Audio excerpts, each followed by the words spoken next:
Divine winners, climb winners, climb bender, climb winners. I'm with you, ride with you, master teacher, create master, climb winners. Give respect to the elder, climb winners. Hi. Somebody out there looking for me. Climb winners, back up on my climb winners on my toes. Somebody out there looking for me. Climb winners, I'm mine. Climb winners, I think there's somebody out there looking for me.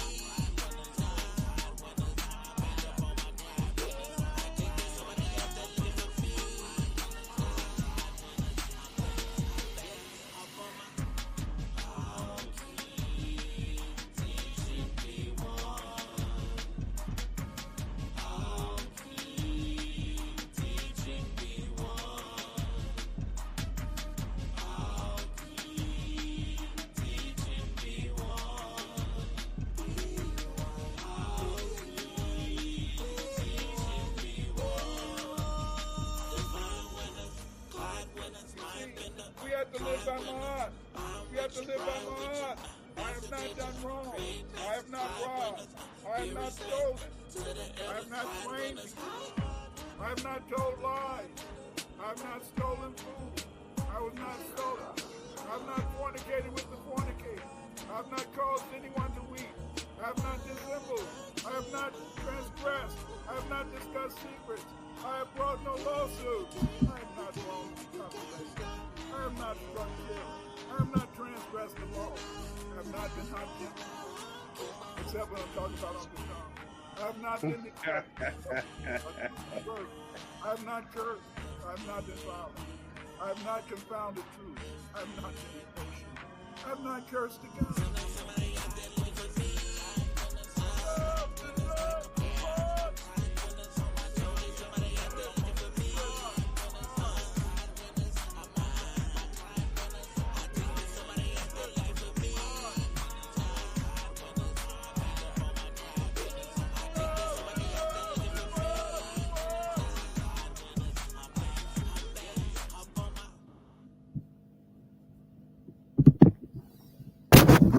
What up, though? What up, though?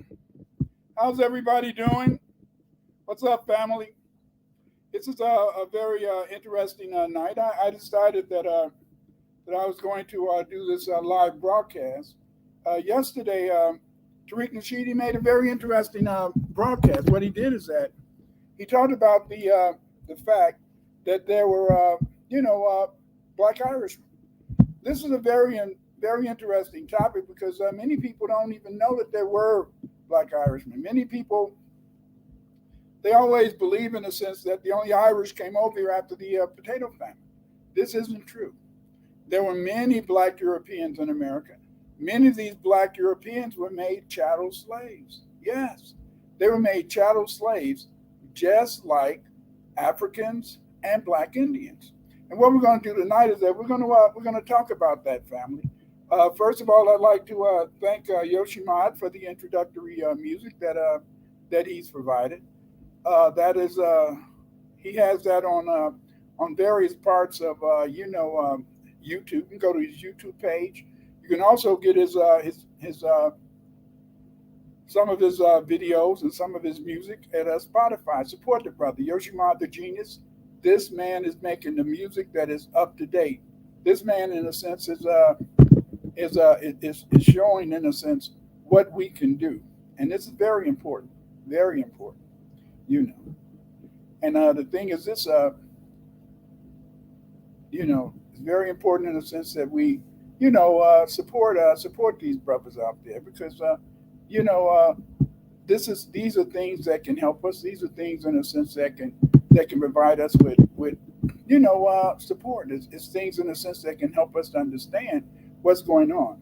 I want to thank everyone who supports me through Cash App. That's very copacetic, and also I'd like you to support me basically through also support my Patreon. So again, as I said, is that what we're going to talk about is this whole idea of Black Irishmen. Tarik Nasheed, when he did his presentation, what he did is that what he did in a sense is that he talked about the research of McRitchie. And MacRitchie, he wrote about the ancient Irishmen. He wrote about the ancient Britons. But what we're going to talk about is more contemporary people, and we're going to talk about those people that came to the Americas who were Black Irishmen. Let's get started.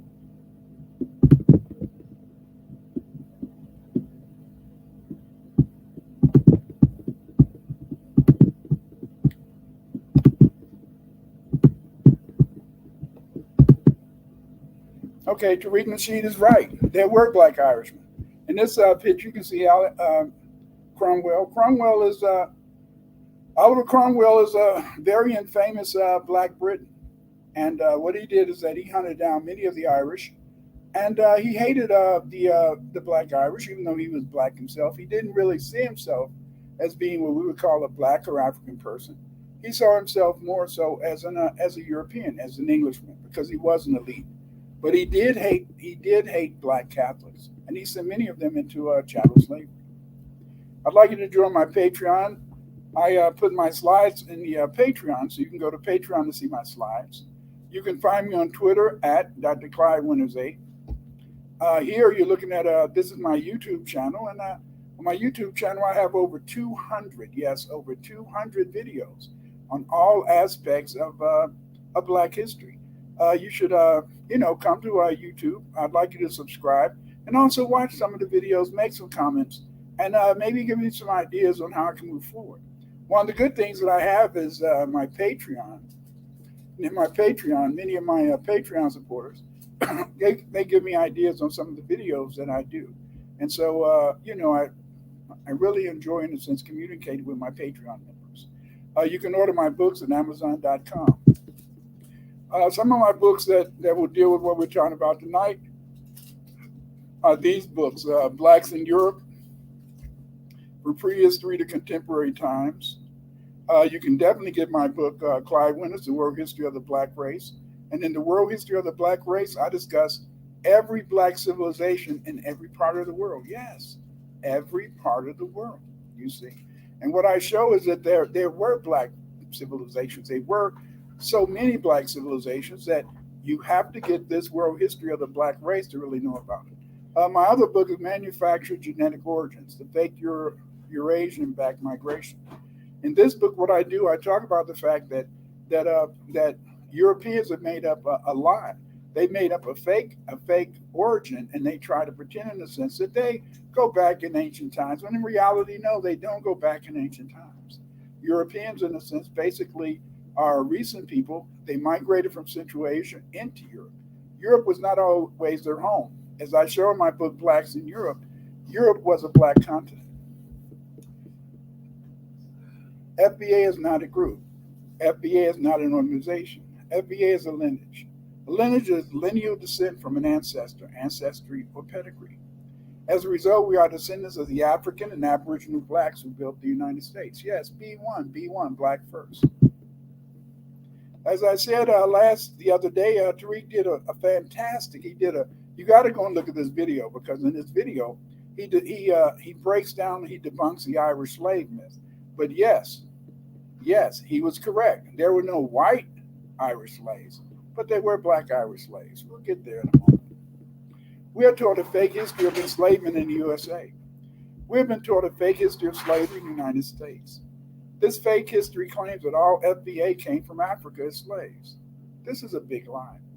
This lie was taught to us to try and inculcate in us genetic cowardice. Yes, genetic cowardice.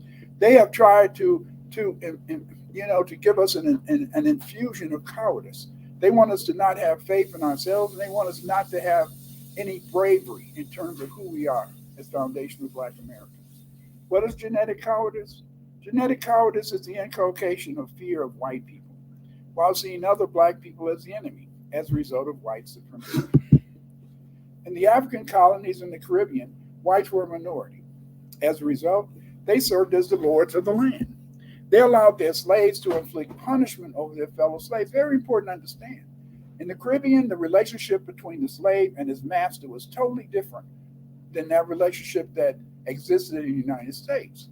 Usually in the sense that white master in the Caribbean, he stayed in the big house. He tried to avoid as much interaction with the slaves It's possible, unless he wanted to whip some, or maybe grab a woman and rape her, or grab a man and rape him. Yes, you know what that's all about. You see. So in a sense, there was a different form of colonialism, and there was a different relationship between the master and the slave. This ingrained in many colonized Africans and Caribbean people the idea that the white man was a demigod, all powerful, while the black people who punished the slaves who served in the militia in Africa were the real enemies. Yes, yes. They wanted you to see other black people as the real enemy. They didn't want you to really look at them.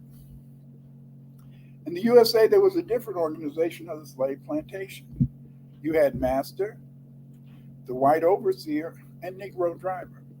Thusly, the driver might administer punishment upon their fellow slaves, but it was clear to the rest of the slaves he was forced to administer the punishment. This arrangement resulted from the fact that the chattel slaves in the USA began as Aboriginal people defeated in wars by the settlers, or Black Irish and Scotsmen defeated in wars after 1649 in Scotland and Ireland by Oliver Cromwell. As a result, the slave master could not count on Aboriginal and Baradanak slaves to punish their kinsmen. Baradanak is the original name of the black people who lived in the British Isles, who lived in the United Kingdom. These people, in a sense, were called Baradanacs because they were, in a sense, the original founders of the civilization there, and they were really the owners of the land. The first sub-Saharan Africans that came to the USA were also POWs.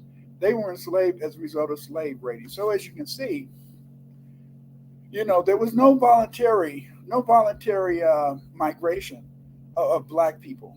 May it be Aboriginals, the Black Irish and Scotsmen, or the sub-Saharan Africans. Everybody here, in a sense, was forced here.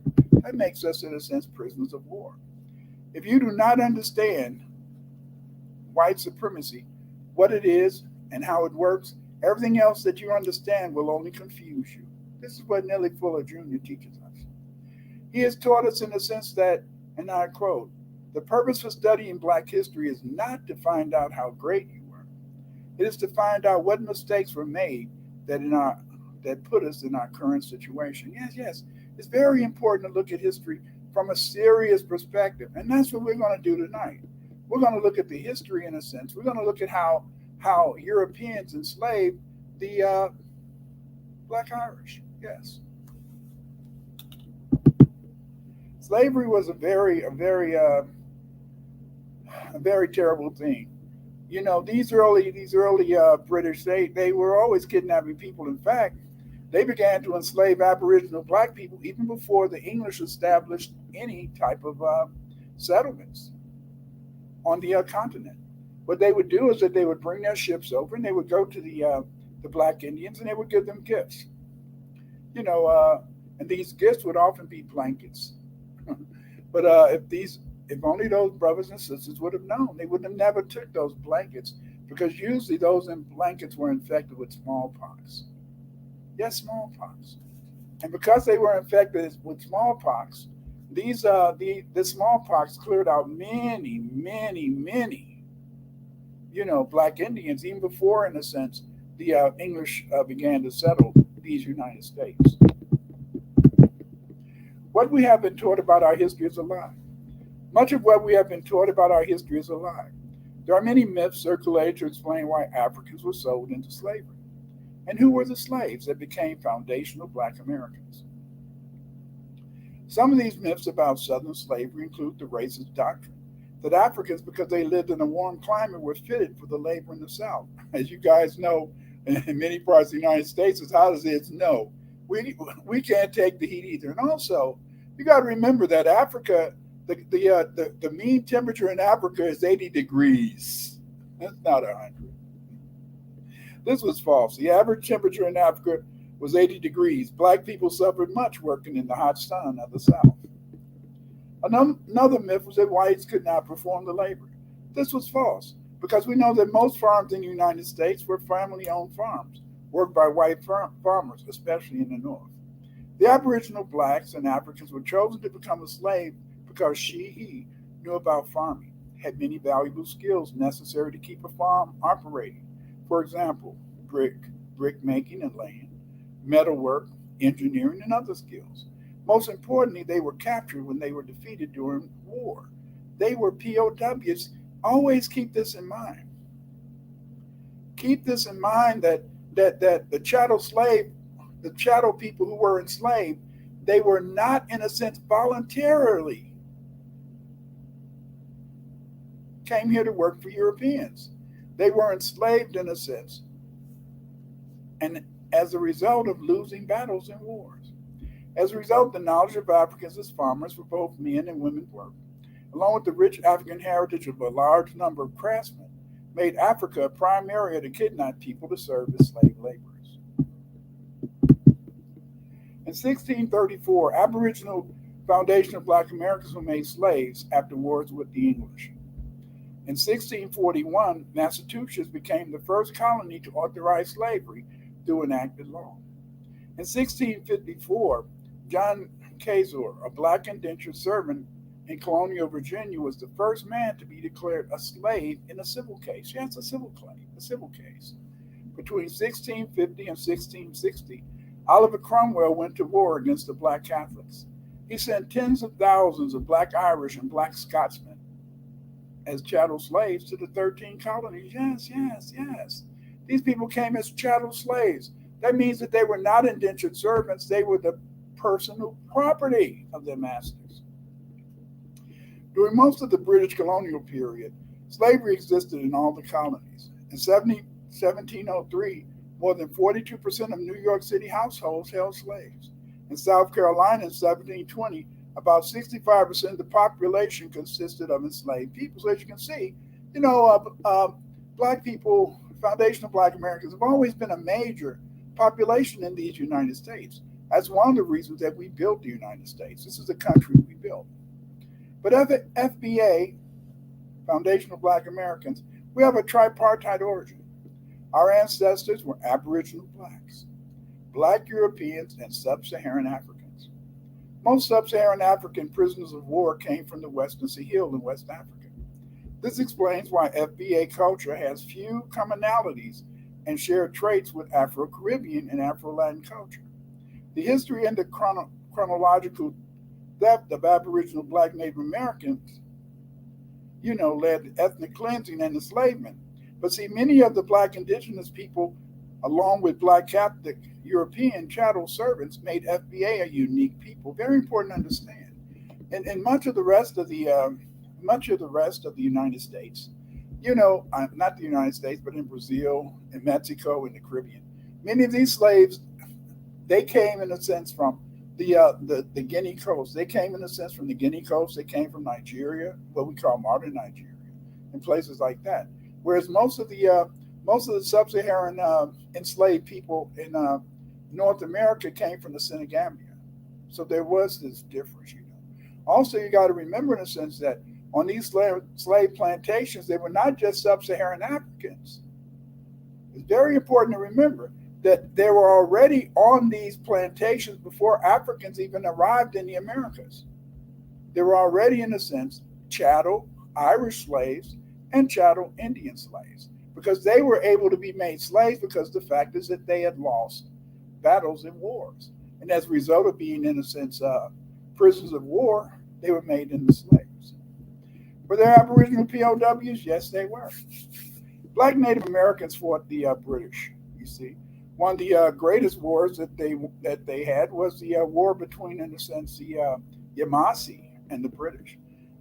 As you can see on the right-hand side, we see some of the Yamasees. And you can see that Yamasees included a number of different Black people. You can see the average Black people wearing the red bandanas with the tomahawk. Then we can see the brother with a shield, and he's wearing a kufi hat. And then we also see another brother who's wearing a turban. So we can see, in a sense, that the foundational Black Americans, the Aboriginal Black people, they were not just, in a sense, one group of people. The Aboriginals, they included many people, you see, because see, America was never isolated. Even before the Moors had conquered Europe, there were people coming from Africa to the Americas. In fact, there's evidence that the first people to settle the Americas, the first people to come to the Americas, came 100,000 years ago. Yes, 100,000 years ago. What's even more interesting is that one of the oldest skeletons, and this is a skeleton of a baby, and this baby carried the haplogroup R1. And this is a very important haplogroup because R1, around 22%, I repeat, 22% of foundational Black Americans carry the R1 Y chromosome. Yes, yes. That shows, in a sense, a direct connection between, the 10,000-year-old skeleton that they found in the Americas and contemporary Black people today. What that means is that many of us may be related to the first settlers of this continent. These Black Native Americans were made into prisoners of war by the colonies. Some of them were even sold into slavery in the Caribbean. The first POWs on tobacco and sugar plantations were Aboriginal FBA. As you can see, look at this picture on the left-hand side. As you can see, in a sense, we see Black people working, but as you can see, these Black people, you can see the Indian, you can see the Black Indian with his wearing his feathers. So you can see, in a sense, that yes, you got to remember is that there were always Aboriginal and Sub-Saharan Africans and Black Irish people that were on these plantations cultivating the land and harvesting not just tobacco, but rice and indigo and other substances. But it's very important to understand that the first slaves, the first people enslaved in the United States were not Sub-Saharan Africans. The first people enslaved in the United States was Aboriginal Black people. The Europeans took Black Native Americans and made them POWs. Black Native Americans lived on the prime farming lands of New England, the Southeast and Midwest. Yes. The first slaves, POWs, in the United States were Black Native Americans. Whites forced over 100,000 Native American POWs to cultivate tobacco, rice, and indigo. This is what they felt. Since look at this picture on the top left-hand side. It says Virginian luxuries. Look at this. That one of their luxuries was what? That they could rape Black women. And second luxury was they were able, in a sense, to beat Black men. And most importantly, look. If you Google anything, if you just Google slavery, it always comes up with a Black woman having her ass beat. You see?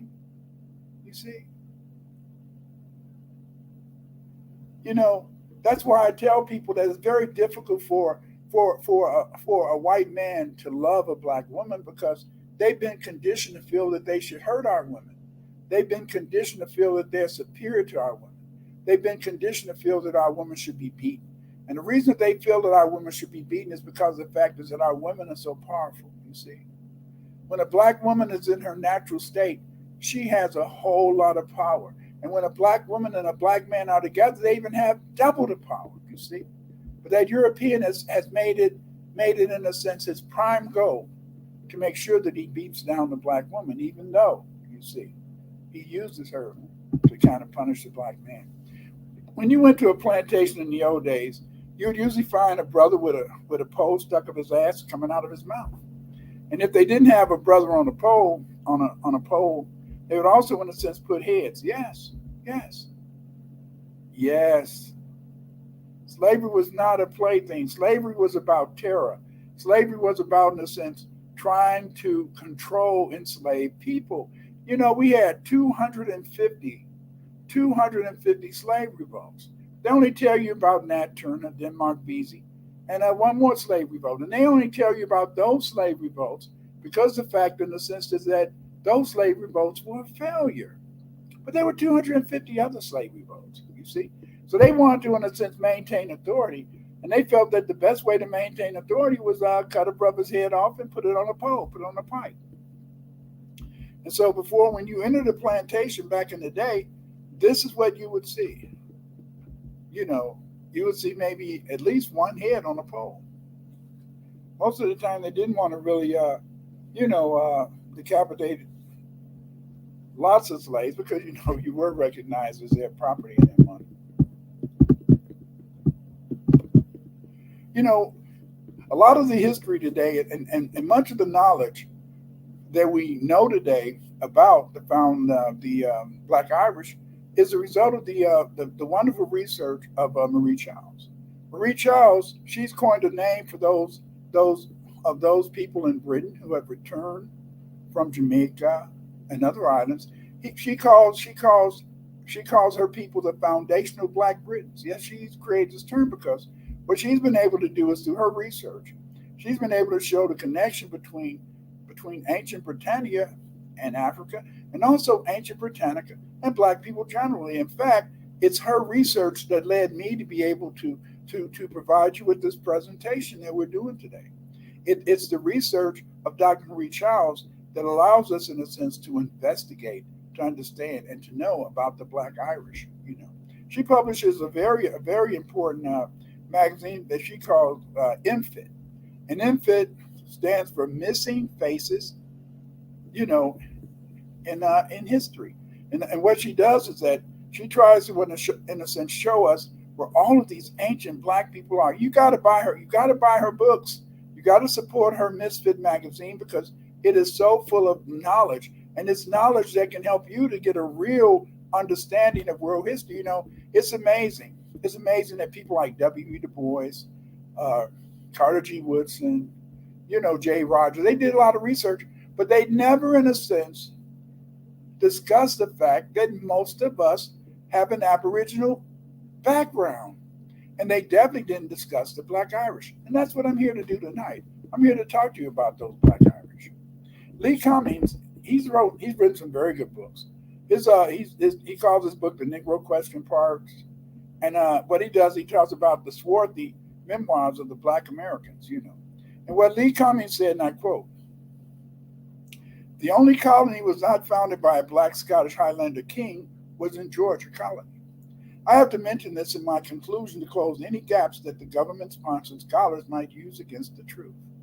The Hanover kings were of German descent, and according to Benjamin Franklin's essays, the German Hanovers were a Black people. Benjamin Franklin wrote this essay in 1751, and at that time, the Black German king George II was sitting on the throne of England, and that is a fact. The original translators of the King James Bible in 1611 made a statement in their introduction, and it reads, and I quote, "So that if on the one side we shall be trounced, if they lay on us, by popish people at home or abroad, who therefore will malign us, because we are poor instruments to make God's holy truth to be yet more and more known unto the people that still do, so they will not have ignorance." Very important, very important. What Lee Cummings talked about, he talked about the fact of the Census Act, that many of the Scottish kings, and it's very important to understand that according to some researchers, the Scottish kings, the kings of Scotland refer to themselves as Niger or Nigger. Very interesting. But these are the Black founding fathers of the 13 colonies: King James the Stewart, King Charles the First the Stewart, King Charles the Second Stewart. You see. And here's King James the Stewart and King George. And as we can see at Ludgate in London, we can see depictions of these kings. And as you can see, these kings, in a sense, were what we would call Black or Negro people. But it's very important to understand is that they didn't see themselves as Negro people. Even though they were Black, many of them even darker than some of the slaves that they held, they didn't see themselves as Black. They saw themselves as Europeans. Therefore, they considered themselves to be, sadly, white. Cumming claims that the Black kings were anti-slavery until King George III of Britain, who was a German, allowed slavery in Georgia. Very important to understand is that many of the kings weren't really in favor of slavery. The European ancestors of the foundation of Black Americans were descendants of the Black Celts and Moors. They had lived in the British Isles for thousands of years. Other Black European ancestors of Afro-Americans were German, Dutch, and Portuguese. African slaves were not the first slaves in the British Caribbean and the American North. The first slaves were Aboriginal Black Native Americans and Black Irish. The Black Irish slaves usually had to sail to America over a 9 to 12 week period to reach the Caribbean. The trip across the Atlantic was harsh, and many blacks died of scurvy, dysentery, and dehydration. To save money, the black Irish were just tossed into the sea. Yes, yes, yes, yes. They would just toss them in the sea. That's what they felt about these people. African slaves were not the first slaves, you see, and this is what they would do. They would just take the brothers and just, take the black Irish and just, kick them off the boat, throw them in the sea, you know. And even today, it's one of the reasons why you find a lot of sharks along the East Coast, especially from North Carolina down to Florida. You find a lot of sharks, and these sharks frequent that area because these were areas where they used to be able, in a sense, to find overboard slaves, and they could get that chocolate meat.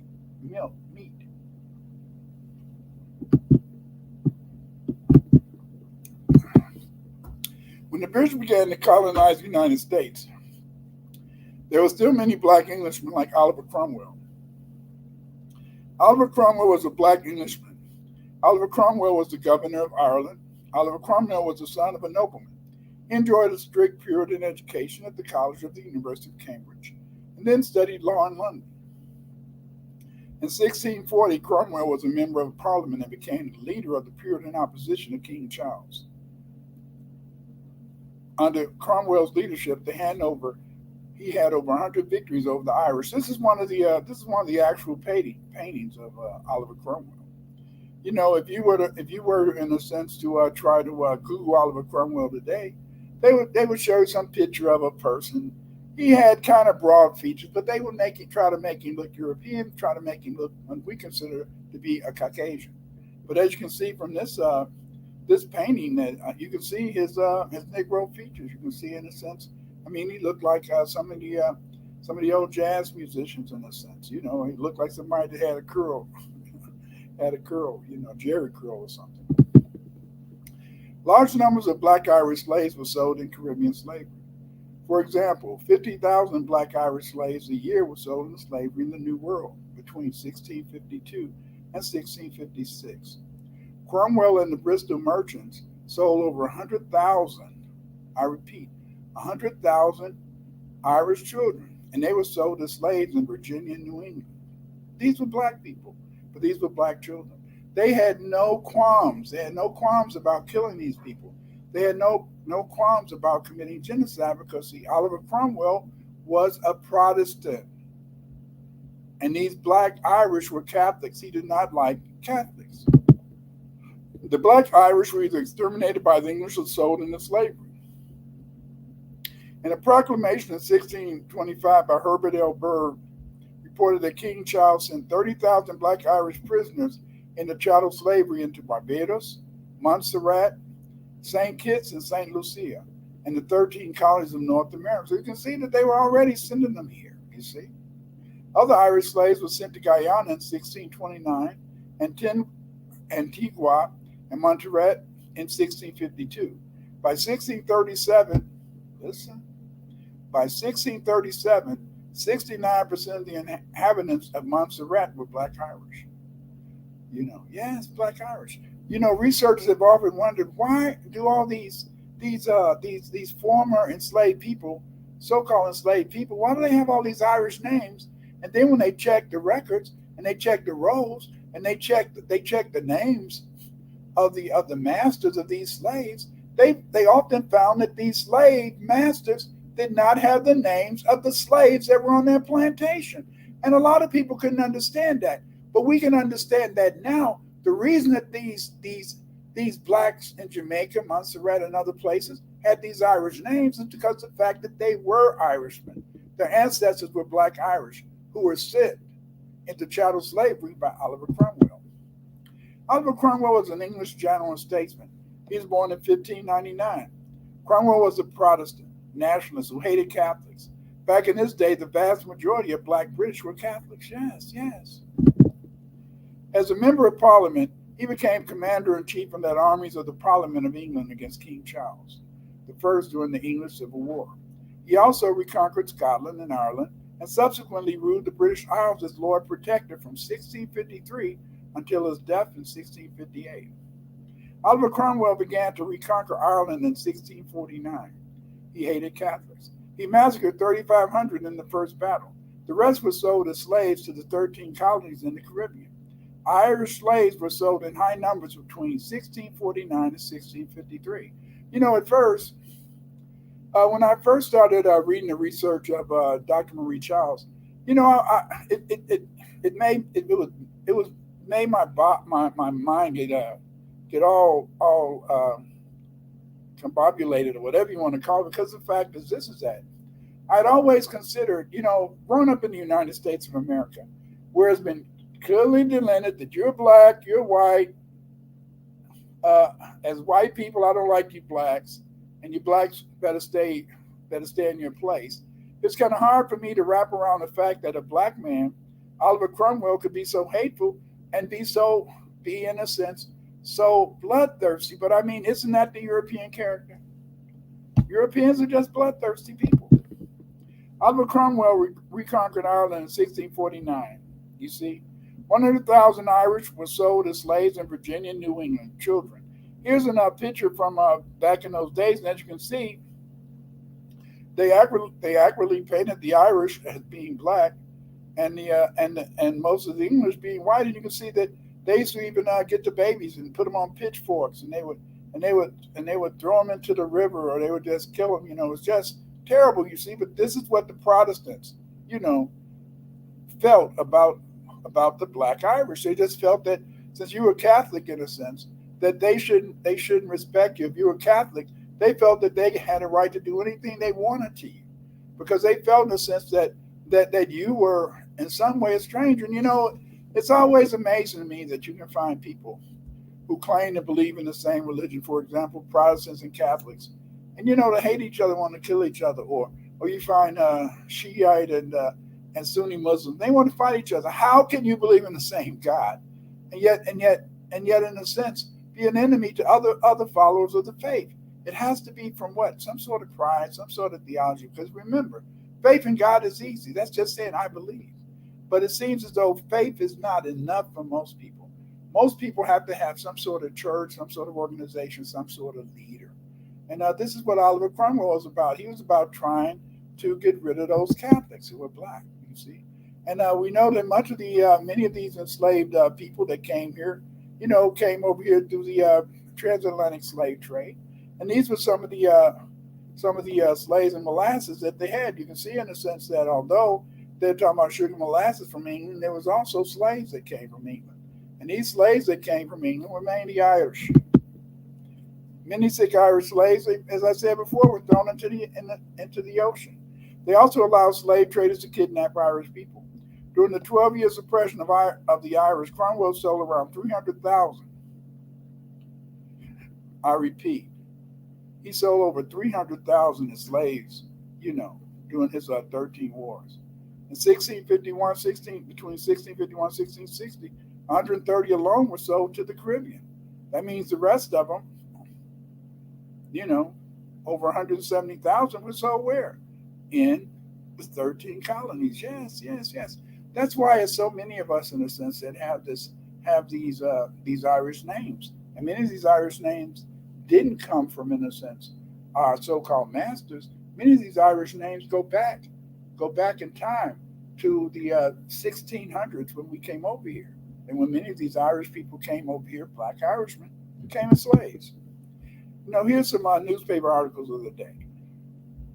Run away from the subscriber living in Lancaster. A native Irish servant woman named Katie Norton, who came from the county of Wicklow in Ireland last fall. She was about 25 or 26 years of age, of a dark complexion, has black hair, talks in an Irish dialect, rocks in her walk, and is pretty sharp in talking. She is a cunning hussy, and no doubt will pass a while for an honest woman, as she has good clothes with her and can behave herself. Whoever takes up said woman and brings her to the subscriber in Lancaster shall have £3 reward and reasonable charges paid by me, Robert Fulton. Another mention of an Irish slave is in the Virginia Gazette, Williamsburg, from August 10th to August 17th, 1739. Ran away the 8th of July last from the subscribers, living in Westmoreland County. 4 servant men, these John Francis Mann, Daniel Fitzpatrick, and John Freelove. John McHugh is an Irishman of middle stature, swarthy complexion. His hair is just cut off, and is a blacksmith by trade.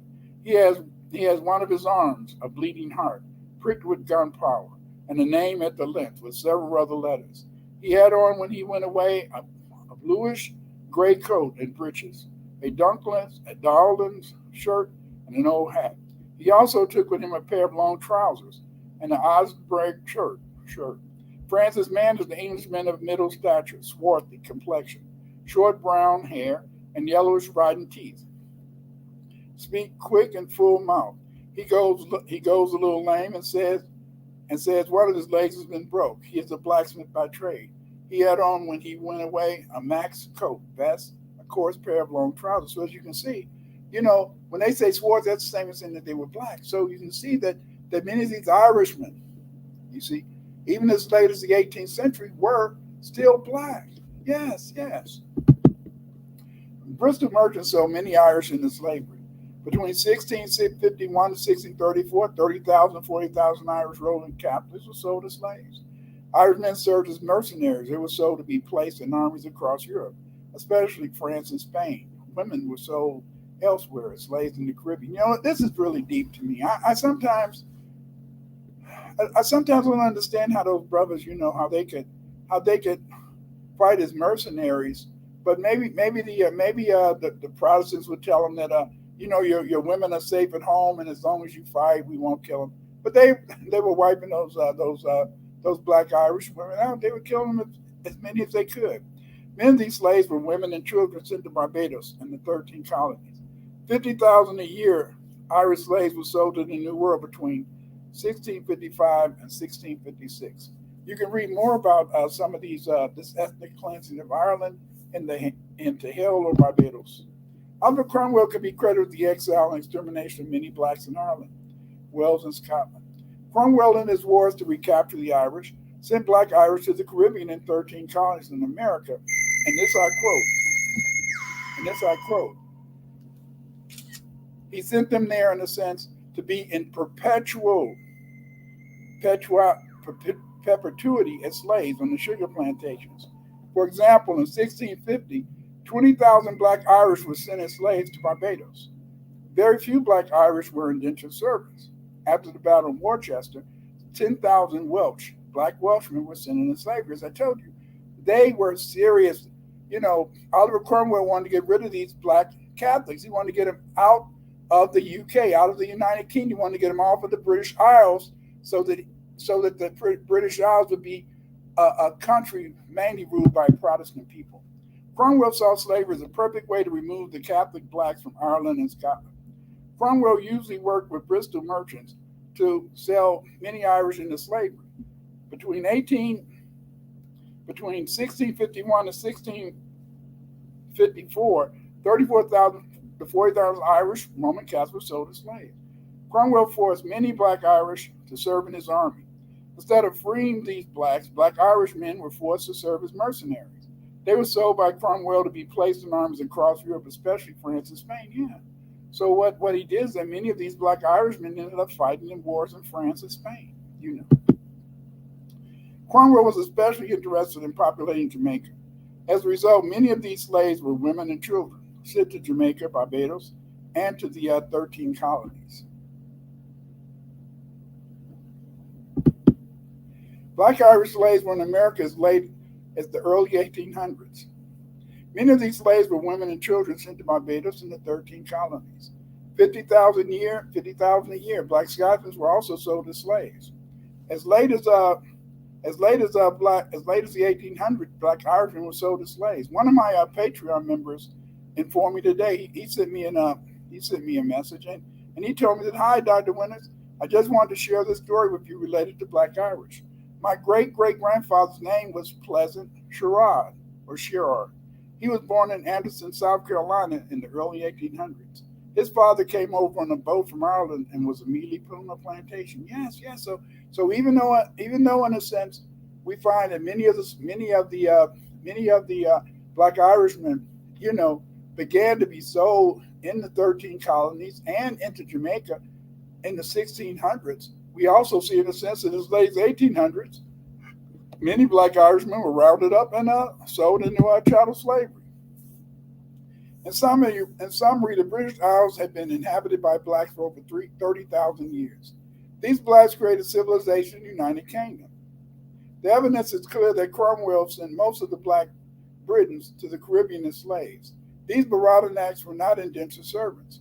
Cromwell made these black slaves as he would, so he could steal their land and pacify Ireland and Scotland. There was a guy named Thomas Cromwell, and Thomas Cromwell, what he did is that he destroyed 97% of the artwork, 97% of the paintings, and other things that depicted the elites and nobles of England as blacks. Thomas Cromwell destroyed it. He burned it up, and then he had all of these people repaint it, so that when you really try to Google many of these black noblemen that were the leaders in the British Isles, you can't really find pictures showing that they were Negroid or Negro-looking people. You see, because Thomas Cromwell destroyed most of these works of art. You know, we need more researchers. This discussion of black Irish chattel slaves highlight the fact that we need more researchers to research hidden segments of black history in the United States and the world generally. You know, I'm going to be starting a fourth round, and this is my 15-week Afrocentric research course. And in this research course, people will learn how to conduct research.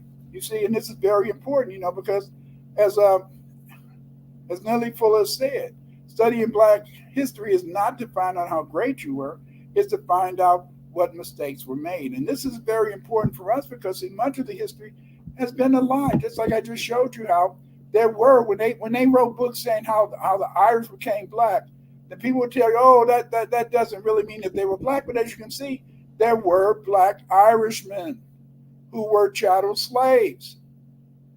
Hundreds of thousands of them on the plantations in the 13 colonies and down in the Caribbean.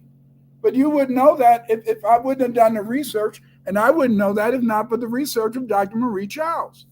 What I'm saying is this, is that we need more researchers. We need people interested. Amos Wilson, The Falsification of African Consciousness, he wrote, knowing your history will invigorate your mind and spirit. To Wilson, we should see history as psychohistory, since the aim of writing black people out of history is to destroy any sense of intellectual or social self-esteem for African people. Yes. Williams noted, and I quote, in the final analysis, European history's principal function is to first separate us from ourselves and separate us from the reality of the world, to separate us from the reality of our history and to separate us from its ramifications. Again, you see Amos Wilson is taking us back to what Nellie Fuller talked about.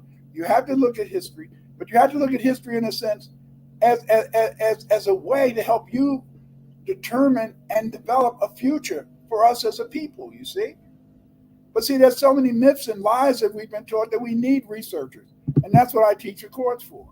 Black history matters. This is why both Eurocentric and so-called liberal historians will usually agree that blacks lack any type of ancient history. You know, they even said that we have no relationship to Egyptian history. Look at what they did just a few months ago.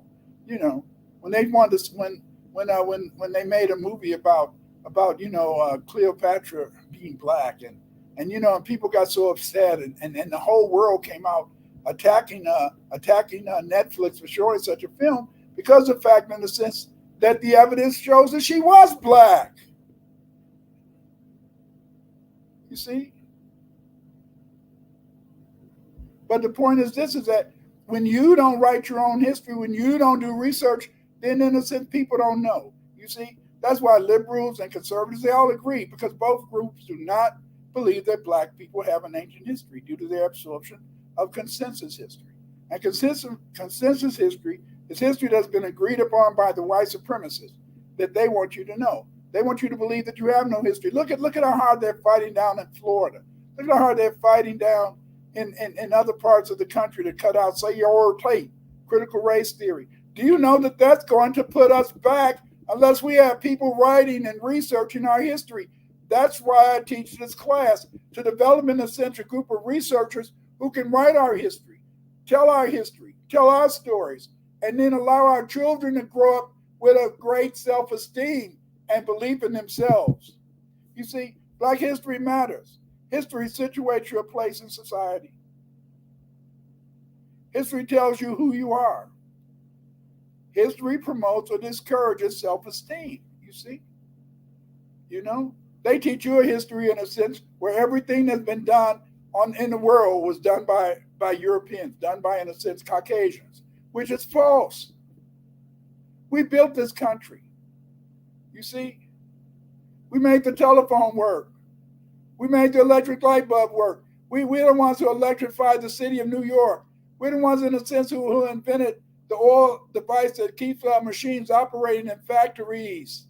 You know, we're the ones, in a sense, who made it so this internet. You always think about Gates and other people who in a sense, I suppose, no, that was a brother. The internet used to be, in a sense, a form that the army was going to use to communicate in the event of a nuclear war. But it was a brother who made it so that you could be able to use this internet and send messages to one another, produce great videos and presentations like this. Yes. We invented the cell phone too. See, our only problem is that we never had the money. And because we never had the money, a lot of times we had to sell our inventions, you see. But these United States is based on us. The culture, the music, the clothes, the set. Yeah, they always want to tell you, oh, the Black culture is ghetto culture. Ghetto culture, that's just a culture that those people who live in that area present. But the overall Black culture is a culture of excellence, a culture of innovation, a culture of the Americas. The food we eat, they eat the food that we introduced. The music, they play the music that we introduced because they always want to play the music that came from Europe. See, they've been hijacking our culture and telling us that we don't have a culture when American culture is our culture because we made America. Foundational Black Americans made America. The foundational Black American that knows their history cultivates self-esteem and is motivated to seek success. It brings happiness. It brings smiles to our children. It brings smiles to our families. We need it. The 2021 United States election shows whites feel knowledge of Black history promotes white inferiority. Whites feel this idea is supported by the critical race theory, which maintains that white supremacy is a fixture of American society. Whites feel that teaching Black history to white children causes internal mental conflict. Why do you think they think it causes internal mental conflict? It causes conflict because, see, the white supremacists teach their children they are superior to every living Black person on the planet Earth. But when you study history, you see that we have contributed to this history. In fact, we made America. And they don't want their children to know that. That's why they want to take history out of schools. And that's why we need people like you and you and you to learn how to do the research so that you can, in a sense, write the books, write the articles, write the history, keep our children informed. You see, we got to do this. Why does everyone hate Afro-American men? I'm going to tell you why they hate us. They hate us because African-American researchers ended the European hegemony of ancient history writing. The only non-Caucasians who write ancient history is what? Black people. W.B. Du Bois, Carter G. Woodson, J. Rogers, George John Jackson.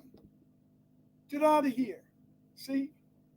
They hate us because we know them and we write history. And that's what it's about. It's about learning how to research, learning how to be able, in a sense, to tell our stories. We need that to be done, you see.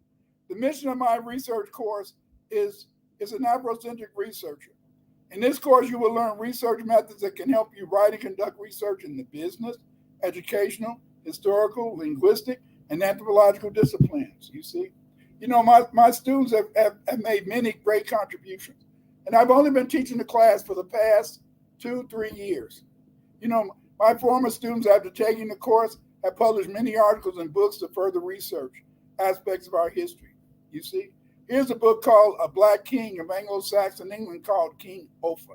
This is written by, in a sense, Shanice Lindsay. And Shanice Lindsay is one of my students. She, in a sense, was able to do this research from learning how to write, how to research, and how to present it.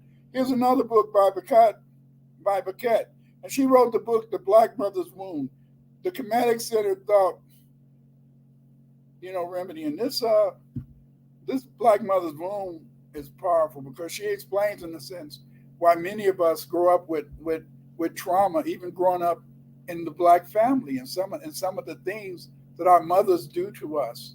And some of these things that our mothers do to us can make us, in a sense, lose the ability to really have confidence in ourselves.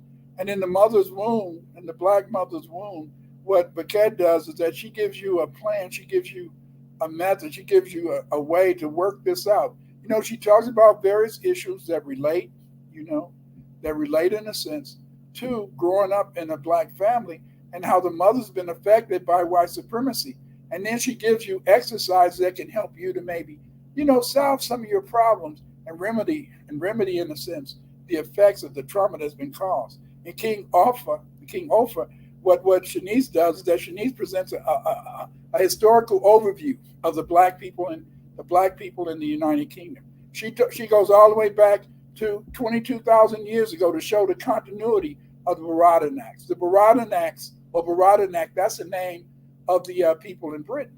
Marie Child, she refers to Black British people as foundational Black Britons or foundational Black British. Shanice's book is so important because what it does is that it's a book that adults can read, and also it's easy to read. A preteen, on up to adulthood, they can read this book and they will find out about their history. We need to know our history. Other students have used their research skills to learn in my course to enhance their businesses. For example, Cheryl, she does she does her own fashion design. She sells her own clothes, and what she's been able to do, she took the research course, and she's been able, in a sense, to find through learning about how to do research, how to find various new ways to market the dresses that she's designed and that she's selling. So see, my research course is not just to write about ancient history, contemporary events. It can also be used by those people who have businesses who want to find the research skills so that they can be able, in a sense, to make more money in selling their products. Again, I hope that you enjoyed this presentation. I want you to join my Patreon, and I'm going to take these slides, and they're going to be published on my Patreon. So please join my Patreon. You see, at Twitter, you can find me on Twitter at Dr. Clyde Winters 8. Again, here you're on my YouTube channel, so you know that I've produced a lot of videos on Black history, and I've written over 40 books. Order my books from Amazon.com. As again, those books that really relate to what we've talked about tonight include Blacks in Europe, from prehistory to contemporary times. In this book, I did a new edition of the book, and in this book, I give a whole chapter on the Baradinaks.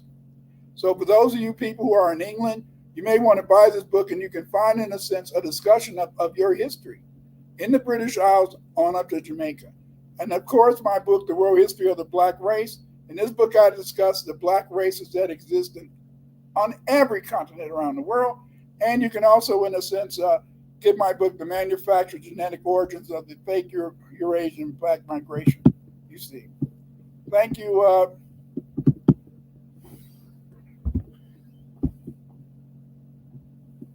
Thank you, and I hope that you enjoyed this discussion. Again, I hope that you found this discussion enlightening, and I hope that you can find out more about the Black Europeans, and also join my research class. Thanks for joining me. See you again. Take care. Good night.